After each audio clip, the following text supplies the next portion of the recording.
නිතර නිතර ආවිගේ නැති වුණාට කැම්පස් එකේ තිබ්බ කාර්ය බහුල වටපිටාවෙන් මිදිච්ච හරි අන්තිම තැනක් තමයි ජීවිත කියලා.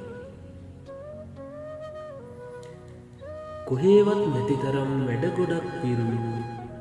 කිසි කෙනෙක් නැති තරම් හිත මතක් නුනු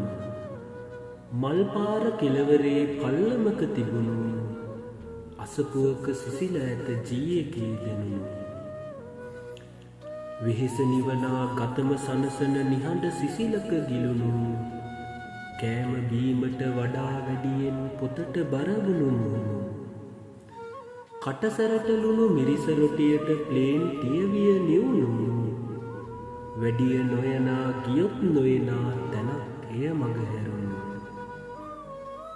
රාගයට වෙන්වෙද්දි දී එකේ අඳුර මල් පාරේ දැනෙද්දී ප්‍රේමයේ සොඳුර පළමු පෙම නෙලද්දී උඩුමහල් මැදුර ගුප්ත රස දැනුණු තැන මෙහි තිබුණු අඳුර